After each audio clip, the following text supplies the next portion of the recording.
Good afternoon, good evening, good morning, wherever you are in America. It is what it is, and this is Mr. Jimmy J coming live from the ATR platform to discuss the things that we need to be talking about in this society, this world, this universe. And I am the one and only Mr. Jimmy J. The Jimmy J is coming to talk to you about it is what it is. It is going to be a discussion today that we all need to hear, we all need to know, and we all need to understand.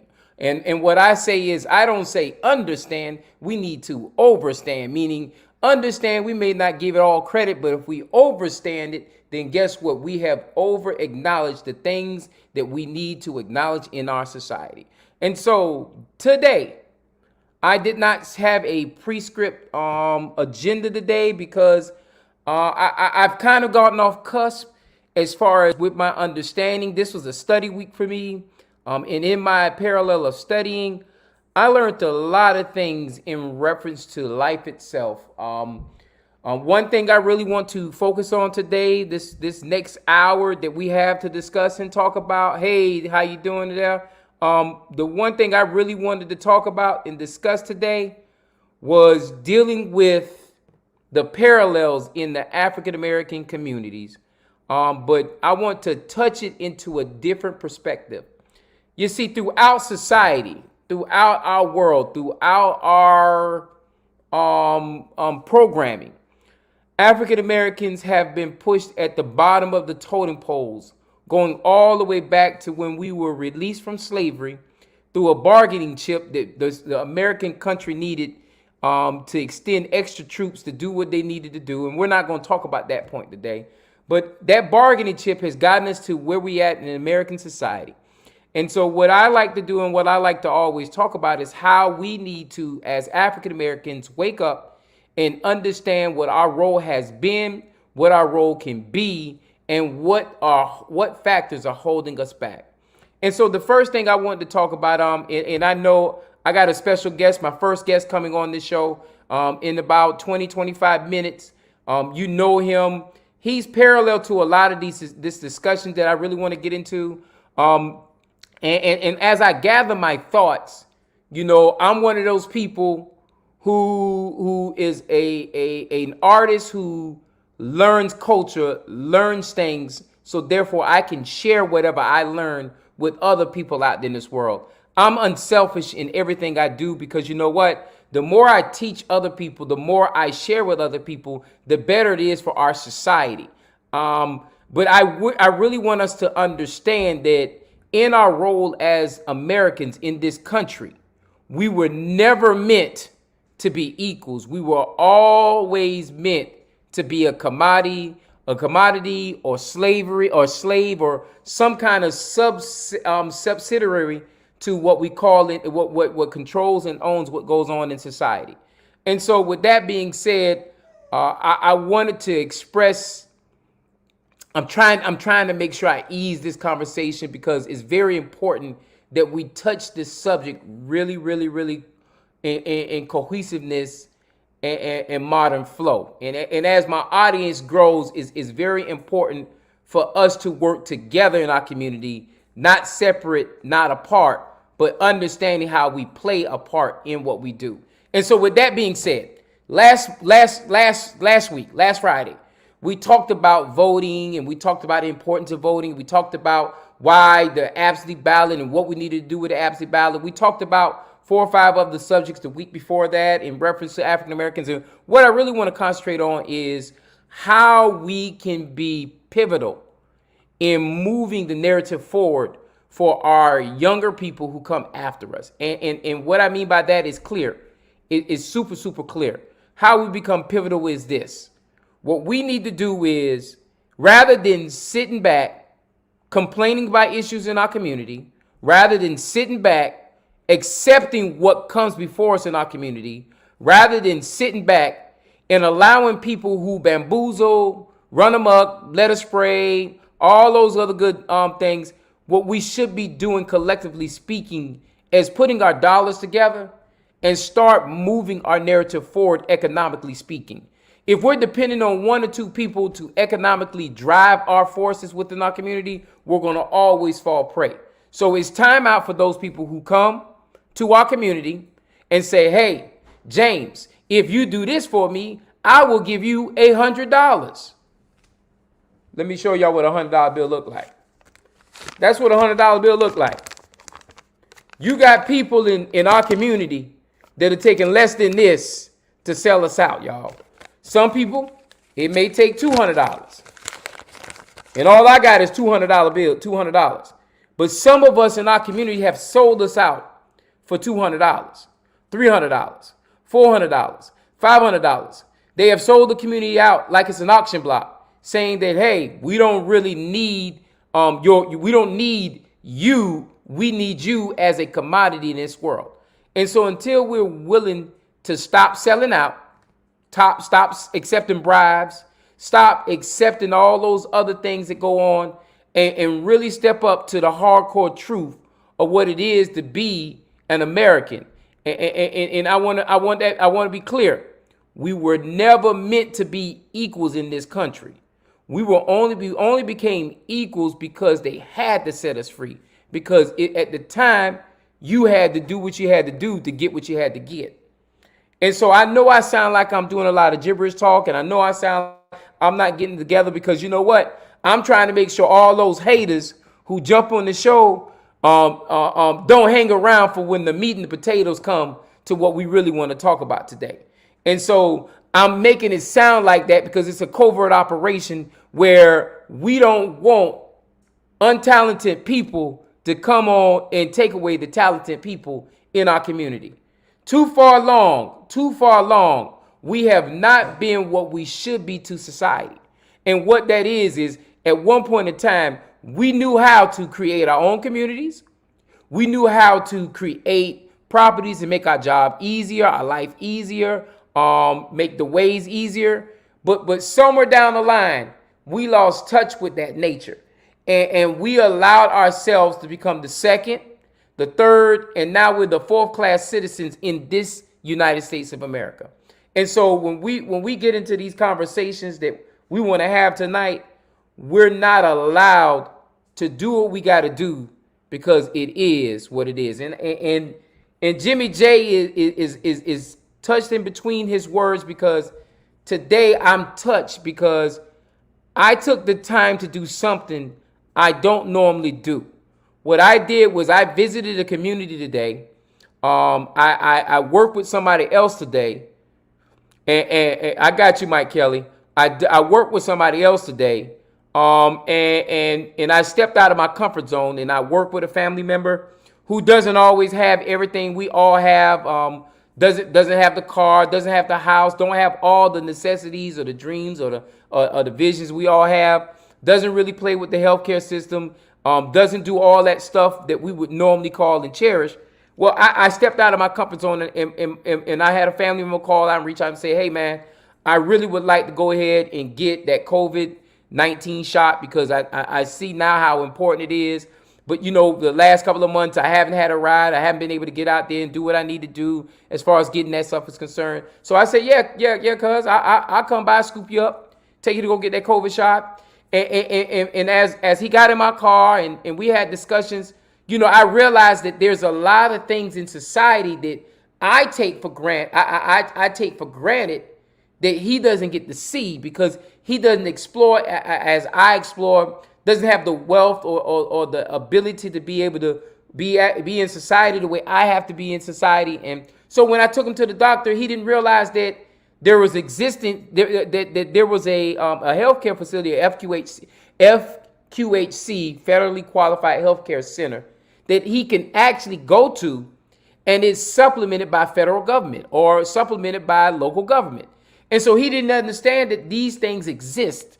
And so he's thinking, in fear of going to a doctor because he has to pay this copay or he has to pay this doctor bill or anything like that, because we have FQHCs available for him, and we have 2 in Chatham County, and there are tons of them across the United States of America, because federal government is going to say, hey, we're not going to fail as far as making sure people are healthy. It's not going to be on our fault. It's going to be on your fault because you don't show up to the FQHC. But because he didn't know this thing existed, he had been missing out all the time. So now He goes there, gets a COVID shot. We're all good and dandy. He doesn't have COVID. He doesn't. The temperature signs and everything like that are clear cut, and everything is all good. So I take him to FQHC. When we go there, we sign him up for a doctor's appointment. He has a doctor's appointment just like a normal person. He has a dentist appointment just like a normal person. And he's not paying all the high rates of insurance copays and all the other stuff like that because society, guess what? Government has already structured these things, not because of us, but because there are poor people in all facets of races out there. And they have to make sure they have to have some kind of fall through to catch everybody in America to make sure we have a healthy society. And so now he has touched one of the strongest points in the African American community that hinder us more than anything else.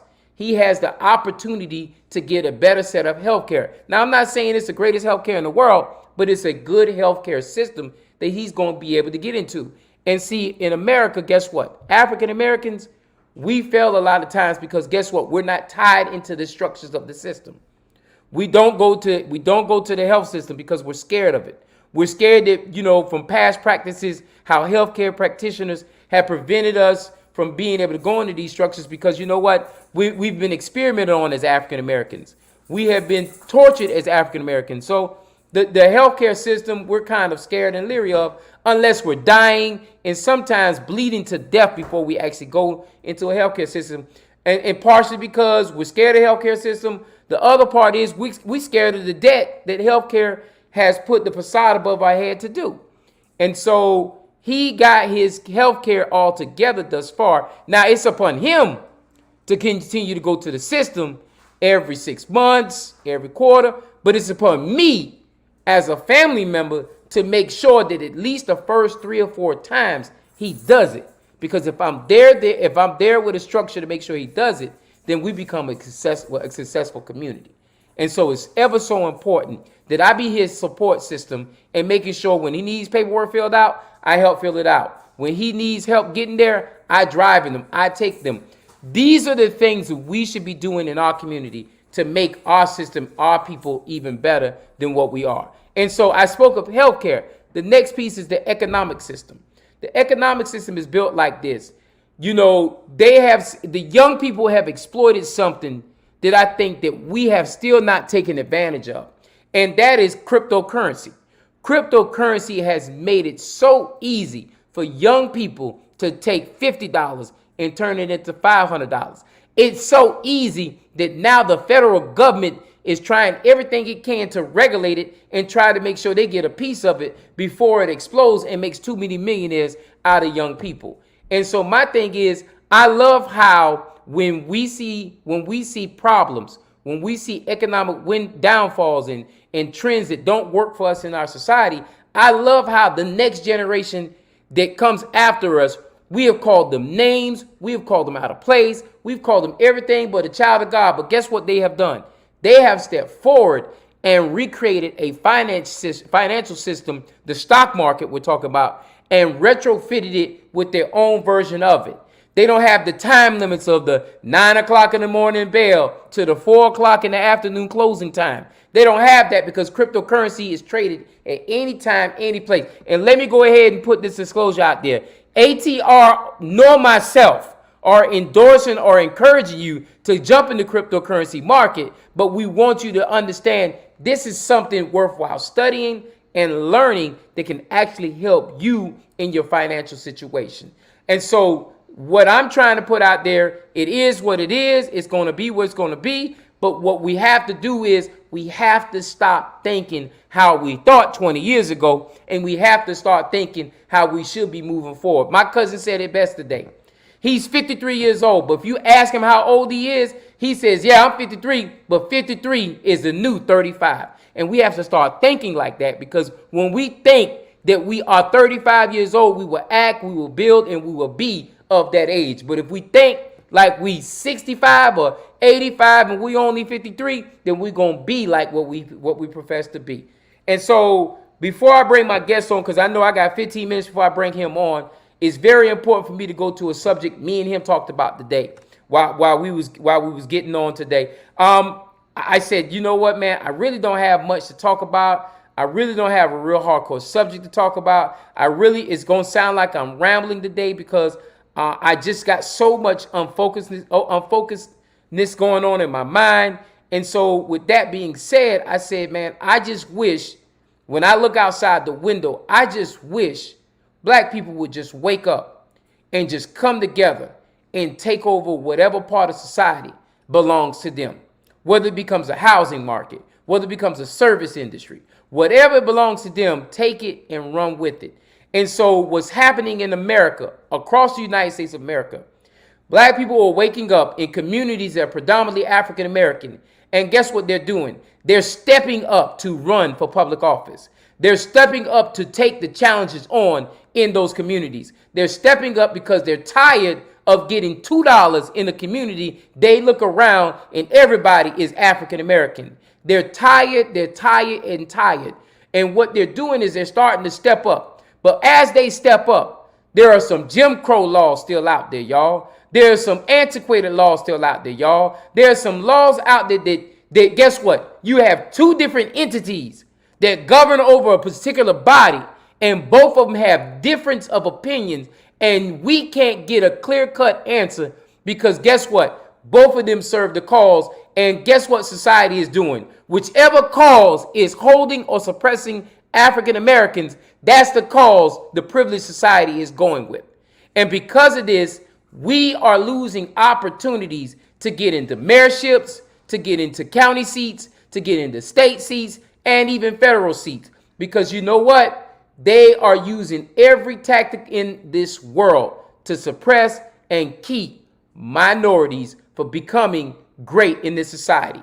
And so what you have is communities out there that have populations of 60% African American. And they have been controlled and ran by majority white males in most cases. Now, y'all gonna say, well, here you go. That dang Jay. That dang Jimmy J. He sound like a racist. He sound like he is all mad because we've been running this community. They can run anytime they want, and they just don't want to run. That's bullcrap, because you know what? There are African Americans who want to step forward and run. And rather than suppress them, whatever suppressionary tactics you got, whether it be the judicial system, whether you own the clerk, or whether you own the system of board of elections or anything like that, rather than suppress them, why aren't we doing what we can to make the laws cohesive so you don't have a state constitution saying one thing, a board of elections saying another thing, when somebody has served the time as what they have to do due diligence for? You know, it's time out. We need to step forward. We need to have our own press. We want to have our own news and all that stuff. See, they don't have to say that because they own the press. They own the news. And my thing is, if they're not willing to tell both sides of the story in a fair and an appropriate manner, then we need to create our own narratives where we can get our own fair and appropriate manner put out there. Uh-oh, there you go again. There go that Jimmy J. He sound like a racist. All he wants to do is make sure black people do this. No, that ain't where I'm going at. What I'm saying is, if we want our stories put out there, we have to create the narrative to get our stories out there. And what I mean by we, there are three sides to a story. His side, and the truth. And a lot of time, his side has always been given. This side is not being given. And so we're so far from the truth because the truth becomes one-sided. And so if we really want to stick to the game, we really want to make things happen in our community, we have to have media that talks for us. It's time out to be cutting my TV on. And when I cut my TV on, what I see, there go another black guy who committed a crime. But then when I look at the narrative of what's really going on in the county, we don't always talk about all the crimes that are attributed to what's going on in the white community. And a lot of that has to do, guess what? They understand how the narrative works. They understand how everything works. And before you call me a racist, talk about the redlining, talk about the gerrymandering, talk about all the other practices that have been suppressed and keeping African Americans from having an equal point in the law, in the rules, and in this land we call America. But you know what? You, because you control the narrative, hold me back from telling you the truth. You will dispel it. You will even send people of the same color as me to tell me that I'm telling the untruth. He is crazy. He is racist. He is doing this. He is doing that. No, it's not about that, y'all. It's about making sure the truth hits the table. And sometimes you need to get a narrator who's going to be fair and impartial, or even a narrator who comes from that side of the conversation. If we're not willing to go ahead and tell the truth, or tell the truth of what needs to happen, then we need to just stop telling them what it is. And a lot of these TV stations, a lot of newspapers across America, they were the main ones back in slavery time that was depressing and putting out the negative narratives of the black man hanging from the tree and putting the intimidation mark on African Americans. This is why you don't need to step out of line. We have tons of these newspapers across America where it was talking about the young man whistled at the girl, that's why he got hung. And y'all, I'm not telling no lies. If you want to read books, White Fragility, The Color of Law, all these books talk about. They have a documentary they were talking about today on TV where the black family went from community and community and community in Chicago. A documentary that happened 40 years ago. Community, community, community in Chicago. And they were told you could not buy this house simply because you were black. Wasn't the fact that you didn't have the same money. Simply because you were black, you couldn't buy the property in that community. And then now you fast forward 40 years later, if they were given an opportunity to buy that house in that community, they would be sitting on millions of dollars. And so when we talk about how suppressionary laws and rules and regulations have hurt African Americans, we talk about how that has hurt and stifled black wealth in our community. And so with that being said, I want to bring my guest on. He got 2 more minutes. I see him getting ready in the back room to make sure that he's going to talk about some issues. And I told him today I really want to have a candid conversation. I know he does a lot of work on his own, but this is about him. This is about building his platform, because guess what? People have come for him, and people have started to come for me because I protect him and I talk up for him. But you know what? If we're not willing to defend our own body of people, if we're not willing to stand in the gate for our own body of people, even when they are wrong or right, when we're not willing to challenge the system, when it's suppressed, we're going to keep falling prey to the system. And so what I do is I think what he's been doing is remarkable, because guess what? A lot of people are saying y'all are crazy for pushing this issue. But you know what? Crazy is testing the limits of society to fix the problems that exist before we got here. And so if we're not willing to test the limits, then we're allowing society to win over and over and over and over again. So I got 30 seconds before I'm going to bring my guest on the show. Because you know what? It's really his show. I'm just a guest on his platform. And so when he comes before you, he's going to break down some key things that we need to be discussing.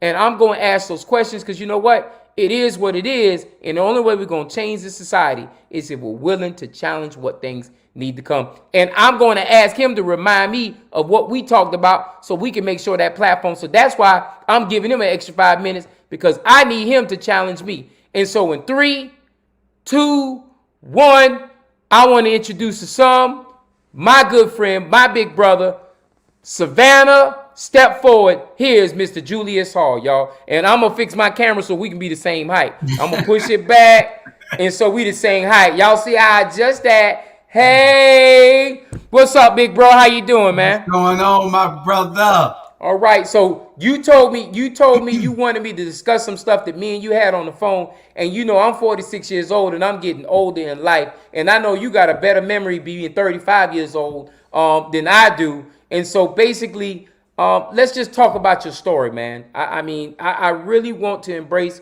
what's going on with you and what's tied to your story, man. Well, my story is one of retribution, one of rehabilitation, um, one of giving back. That's what I have thrived to do since I returned home. And so, with that being said, I did everything that I'm supposed to do. I've been involved in my community, civically and politically. And so I thought I'd offer myself up for service because I did this for a living, getting people in office. And then you and I talk so much, you say, well, why don't you just run? Yep. So, I say, well, I never thought about me running. I always helping somebody else run.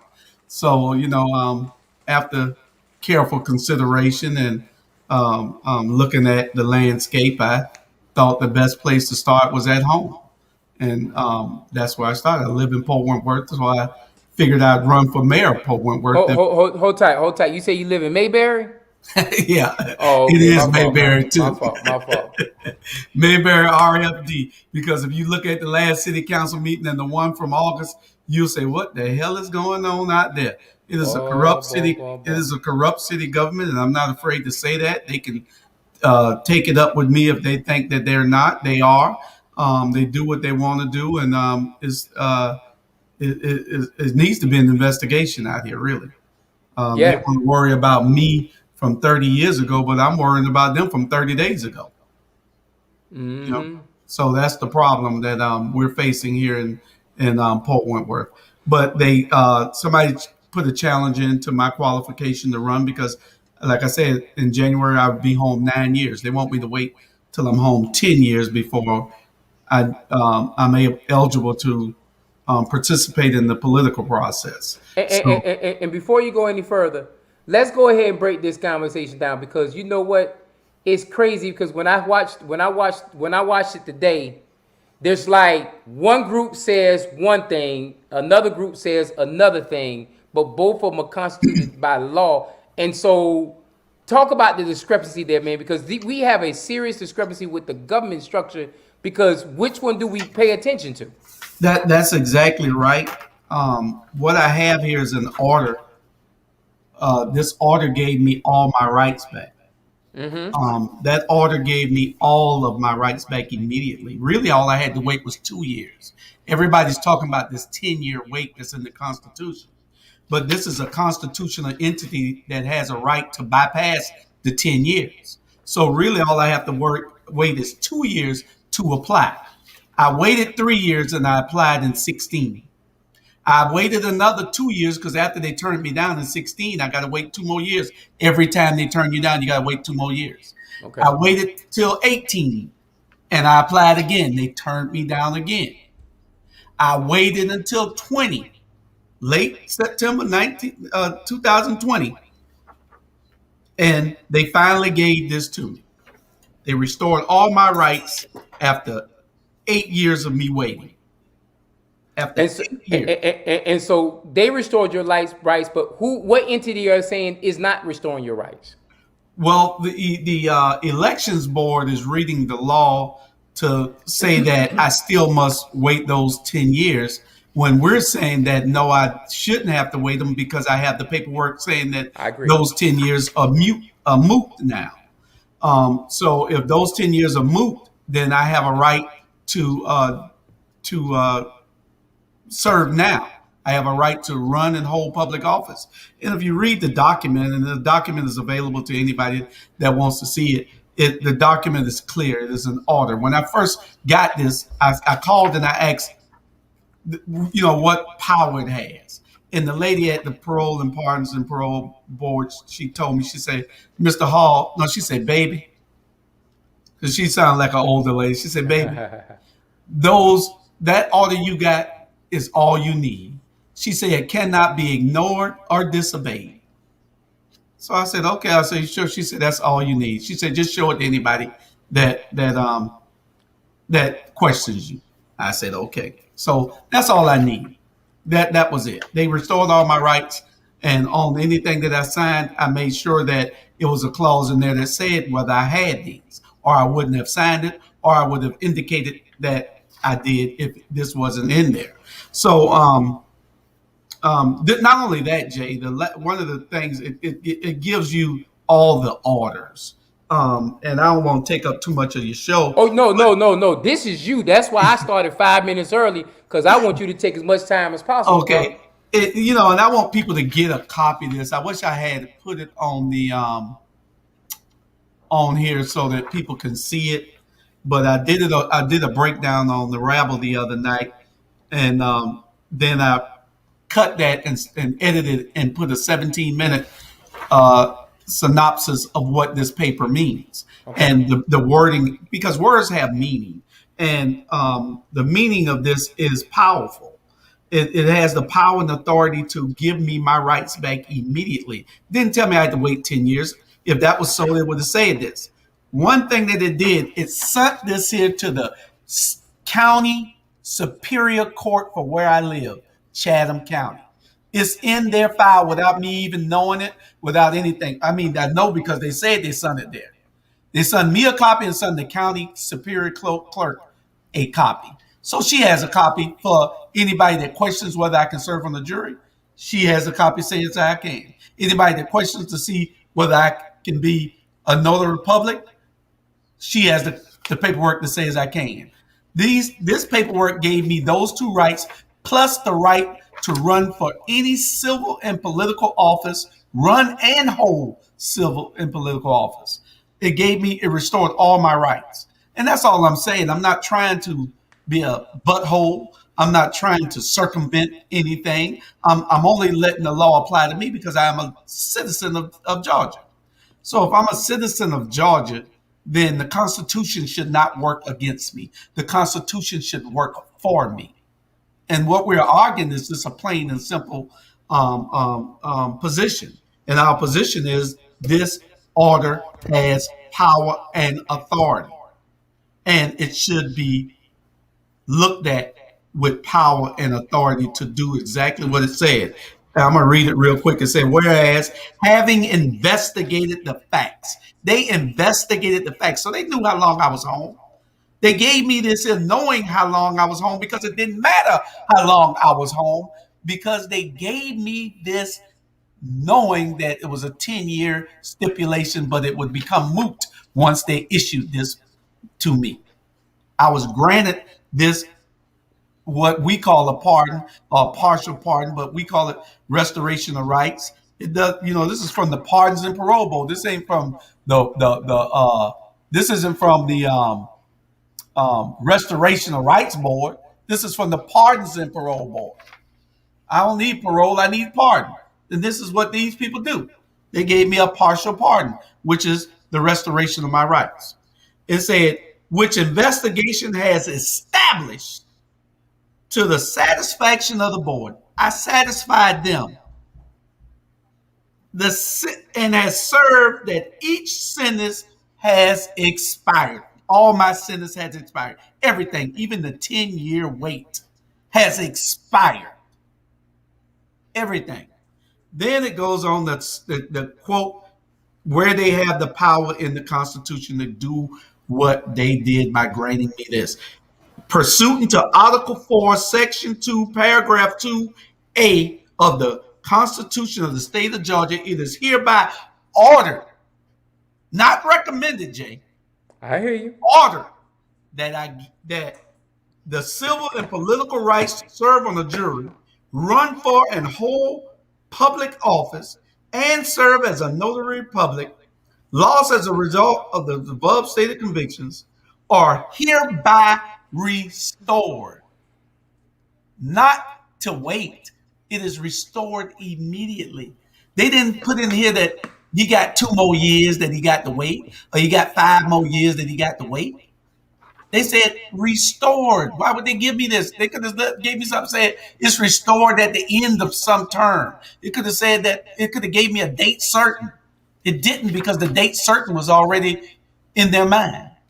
And it is cloudy, like I said, because one thing in the Constitution says one thing, and this gives me the right by them granting me this with something else. But the problem I got, and I know you're gonna continue, but the problem I got is why allow it to be cloudy?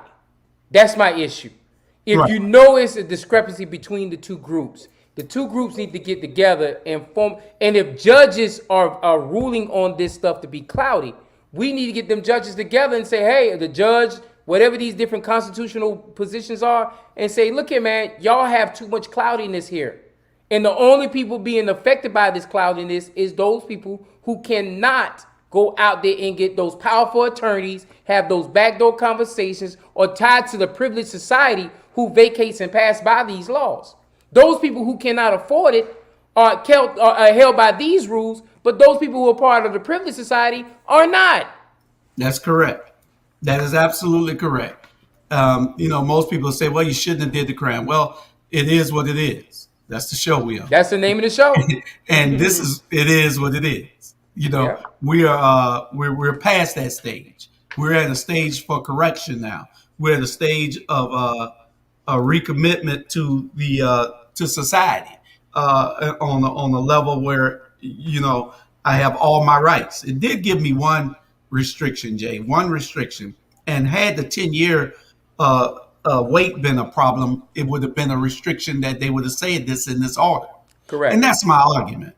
This is a plain piece of paper that has granted me everything that I was asking for, except for one thing, and that thing was excluding the right to receive, possess, or transport in commerce a firearm. That telling me that I cannot carry a firearm, but be each and all are hereby restored.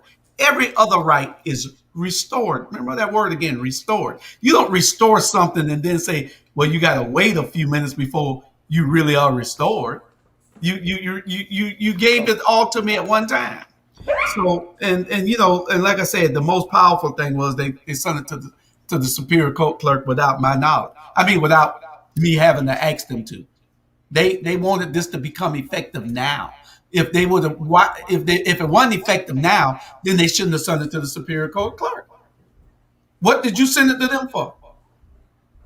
There's no reason for you to send it to them if it wasn't effective immediately. And it's a simple argument. But some people have their minds closed. Some people hate. Some people don't want to see change that they know I'm going to bring because they couldn't win in Port Wentworth. They couldn't win because I've sold the whole community up. Nobody even wants to talk to them. So that is where we're at with this. Hopefully, we'll get the judge. We got Judge Lisa Colbert. Hopefully, everything I've heard about is that she studies and she gives great opinions. My only problem is I don't like to make it anything about race. And I know that some people will. But sometimes we got to use common sense and common purpose, Jay, instead of looking at what a law says that is draconian. We have a bunch of draconian laws on, but being that they'll tell you that don't matter, it's a law. Okay, that's true. But here we have a draconian law, and here we have something to fix it. So you're telling me that law must still apply to me when the fix can't, when the fix is issued by a constitutionally empowered board. No, you can't do that to me. You're violating my constitutional rights. And this is a contract. This is a contract. This contract must be obeyed and not be ignored. And so you're telling me that this constitutional board gave me a contract that is no good, is meaningless. If it's no good and it's meaningless, then why they even exist? Everything that they've given out before is no good then. So that's our argument, and we'll be before whatever court that we have to go to get it straightened. And my main issue right now is that we had a TRO, a temporary restraining order, trying to make sure that my name's still on the ballot, which they took off today. They took it off, and they took it off last week, but they had a chance to put it back on. They had the judge rule today. So we're waiting on the judge to rule so we can see whether it gets put back, because certain things come into play. Should I win and my name is not on the ballot, they have to fix it.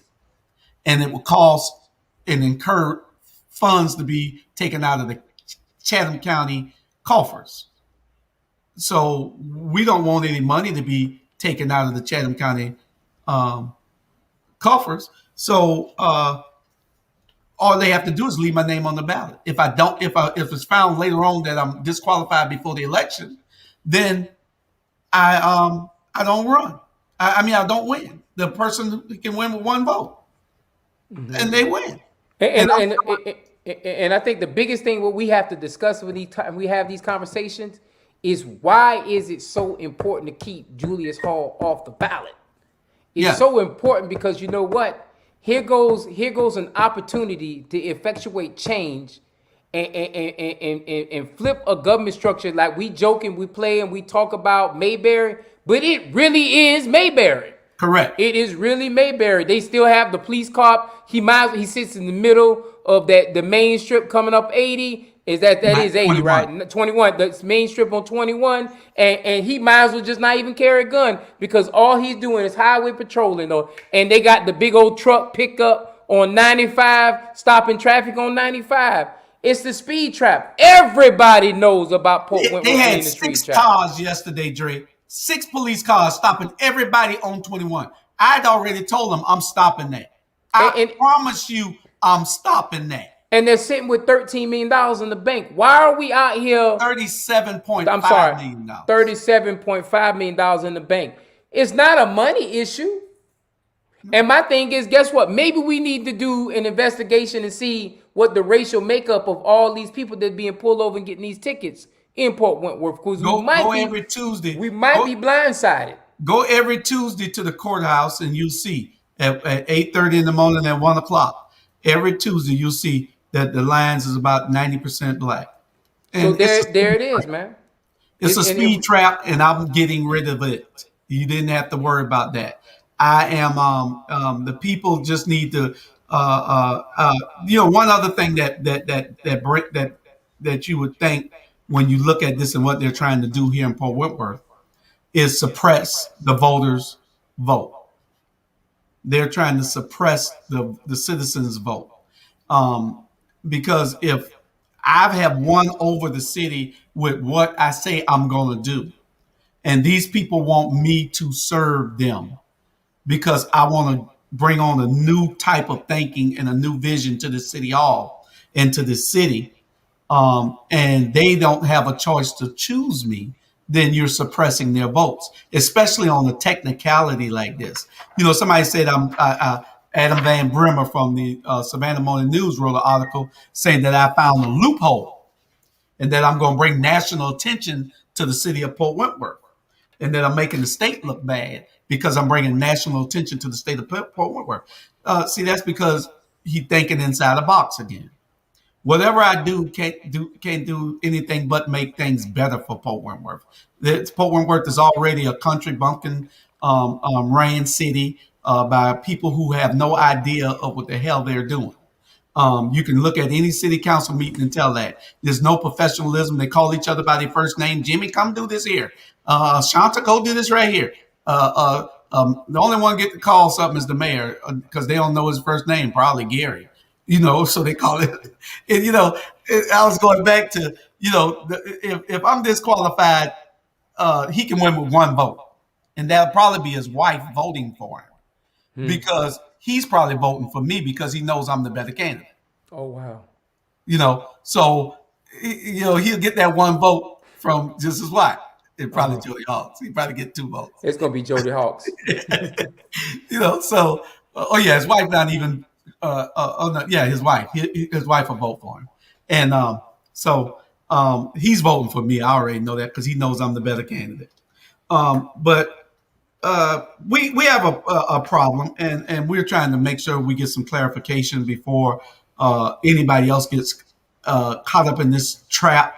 Because I didn't go looking for this. I thought that I was clear. I had my paperwork. I did everything in good faith. So this is where we are. And the paperwork, because you showed me early on the paperwork, and the paperwork clearly stated that the only restriction you had was the carrying the gun. That was it. It correct. didn't tell any others.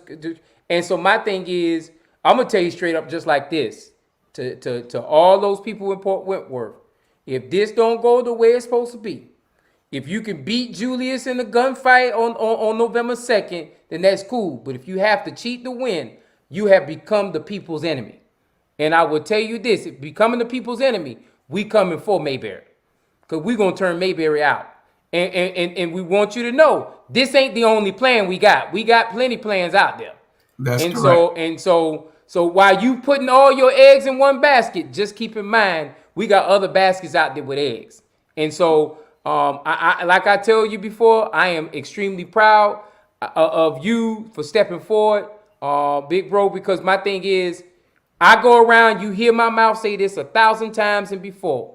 I'm tired of people complaining about their community. And not I'm right. tired of people Yep. complaining about their elected leaders. I'm tired of, if you can complain about it, if you can't run, find somebody else to run. But don't come to me complaining about it. And so with you stepping forward and challenging the system, and basically you just showed another loophole that they're trying to do to keep people from getting into public office. And we're going to win on that loophole one way or another. And they That's better correct. hope that it works well for them, because you, my friend, are a lot more voices than I am. I'm a lot more strategic, and you don't want me to come out of my strategic ways to fix the system, because it's not going to be right for those people who are cheating the system. And this same Jody Hawk, is that the same Jody Hawk I read a couple of weeks ago, that got a contract from this same mayor from Mayberry? Same Jody Hawks. They got a So he got a 500 contract, right? to be a 500 is roughly somewhere between $400 to $500,000 Okay. worth of motel tax, To motel tax. to do what for Mayberry? Be the Chamber of Commerce. So And so is he Gary stepped going? down, and Okay. so with him stepping down from it, so that it could look like it was clean. It's not clean because his name's still all over it. They still awarded it to the company that he started. Okay, he stepped down to attack me. So when he get the contract, it will look like they are rewarding him, which they are rewarding his company. But let's just take it from there. Okay. The people that he left in charge have no experience ever in running a chamber. Nothing to do with the tourism industry So ever you tell in me their life. $500,000 to somebody that ain't never ran nothing. They don't even know how to open a Cracker Jack box. That's what you're No, saying. no, nothing. And if you go back and listen to the city council meeting from 2 meetings ago, I believe it was August or July, I believe, you'll see where Councilman Mark Stevens questioned that city, that entity, that business, and he broke them down like a Kmart deck chair. He made them admit that they had no experience. They only have an address to operate out of. And you giving somebody $500,000 contract, they don't even have a business location because the only address was out of house, and the HOA say you can't run a business out of their house. So Where all are we these people, going at then? so all these people who voted this in, are they on the ballot as well? 3 of the 4 are. So we can, do they have opposition? Yes, and we're going to win every single Okay. seat. And if I'm on, well, it's all 4 of them on. And if I am on the ballot, which we're praying God that I am, then we'll win all 4 seats, and that's a guarantee. They cannot beat us out here. We've done too much work. We've talked to too many people. I have a speaking engagement tomorrow. The mayor can't even go to because these people don't want to see him. Well, he's got a speaking engagement too. He's playing the part of Andy Griffith in Mayberry. Otis. Oh, he Otis. Oh man, He's golly, Otis. He's probably man. checking into the place right now. So he Otis. Okay. Now that makes a whole lot more sense there. He looks just like him. Yeah. Well. My thing is, I'm like I said before, I'm proud, and people, not to take away what's going on with Julius, but this is happening all over the state of Georgia right now. Swainsboro, same conversation. It is changing. Jessup, same conversation. It is changing. Brunswick, same conversation. It is changing. Our sister city in Garden City, same conversation is changing. People are stepping forward and running for office. We could have won in Bloomingdale if we had somebody step forward. We could have won Allenhurst if somebody would step forward. There's so many cities across the state of Georgia in the 1st Congressional District that we could have changed the equity as far as African Americans are a concern in these communities, and we could be putting black leadership who understand the pulse of the community in these communities, and starting to drive the narrative. Yes, it's not about race. He said it, I said it, I agree. But it's about representation. And if the people are at 60%, then the representation of leadership should match the same in majority case census, because it makes no sense to have a city government that is 60% and have all white leadership. Because you know what? If that happens, then guess what? Some kind of suppressionary tactics exist. And I'm not saying we have all white leadership in Port Wentworth, but we damn near close to it. And the only Yeah. way we're gonna flip it and change it is the 60% that exists has to show up to the polls and vote. Has to show up to the polls. And guess what, Julius? I'm not wishing against you, but if we not in an outrage come January 1st, 2022, if that man gets in office and start holding his ass accountable, then we shame on all of us, brother. That's correct. Shame That's on correct. all of us. Oh, believe me, he'll be a weak mayor anyway. I don't even know why he won't even get in there. He can't win none of the other seats, so it'll be a 5-2 on city council. Uh, he won't have a vote to do anything. Somebody might cross over and give him a vote every now and then, but we'll have a strong four on most of the issues, and we'll have a majority 5 on most of the issues, and a strong 4 on the important issues.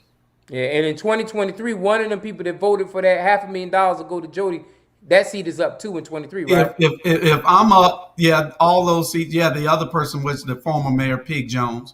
He'll be up for a re-election in 2 years. But if I'm elected mayor, I'm canceling the contract with the city, with the tourism bureau immediately upon the first order that I get in. The first thing I do, I promise you, that contract is dead. Okay. First Okay. city council meeting, that contract is dead. And I know They me will and you have to talked return that money to the city. And I know me and you talked about it. You know how inefficient government is there, where they have maybe one secretary or one person here, one person there. They got one desk. It's a shotgun kind of city council where when you go inside the building, you can look and see the mayor right away. There's no kind of funnel system there, anything like that. We're understaffed there at the city hall. Is still, like you said, Mayberry. You walk in and you walk right into the mayor's office. What the hell kind of security? This 2021. These people still think 1957. They got the lobby of the. You ever been in a Cracker Barrel restaurant where they sell everything like a little country store? That's the way that they have City Hall. You got everything on sale in the City Hall when it should be at the tourism bureau. The bureau. But they fired the real chamber and tourism bureau, who had been there for 12 years, who was diversified, doing a great job. They fired them for what? They're too close to the blacks.